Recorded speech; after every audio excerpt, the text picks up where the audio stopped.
Papa mummy के लिए best gift कारवा मिनी।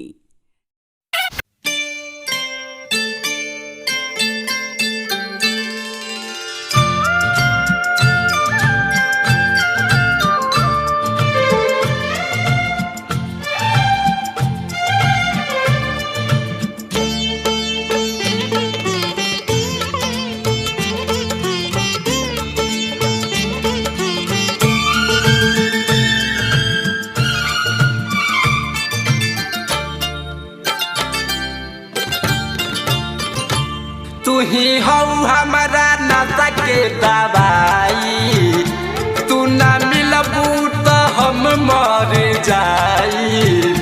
जान तू ही हो प्यार के कहानी, जान तू ही हो प्यार के कहानी। तू ही हो हमारा नशा के दवाई, तू ना मिलबू तो हम मर जाई।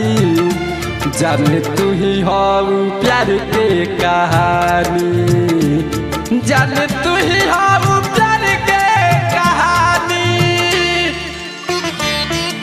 प्यार के सौदा कोनो बाजार में ना बेचाला, प्यार के सौदा कोनो बाजार में ना बेचाला। मोहब्बत के वजन तरजुई किलो पर ना तौलाला। अरे प्यार तो सभे करेला, अरे प्यार तो सभे करेला, पर सच्चा प्रेमी हरेक केहू के ना भेटाला।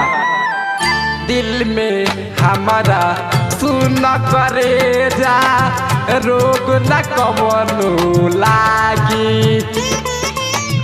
दिल के दवाई हो करे जा, रोग सगरी भागी।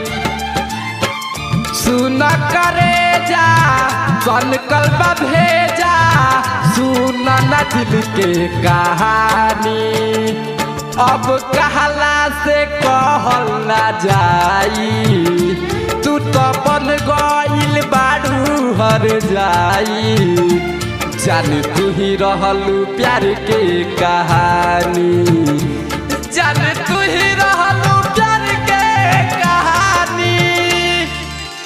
हमरा दिल के धड़कन के बढ़ा दिहलू, हंसत रहनी तो रोआ दिहलू। हमरा दिल के धड़कन के बढ़ा दिहलू, हंसत रहनी तो रोआ दिहलू। अरे जान मोहब्बत के मोहर हमरा दिल पर तू ही लगा दिहलू। अरे जान मोहब्बत के मोहर हमरा दिल पर अरे तू ही लगा दिहलू।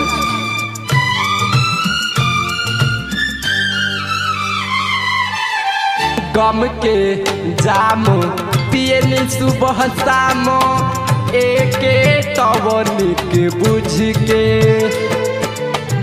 गम के दीवाना हई हम तो कहत बानी सुध से।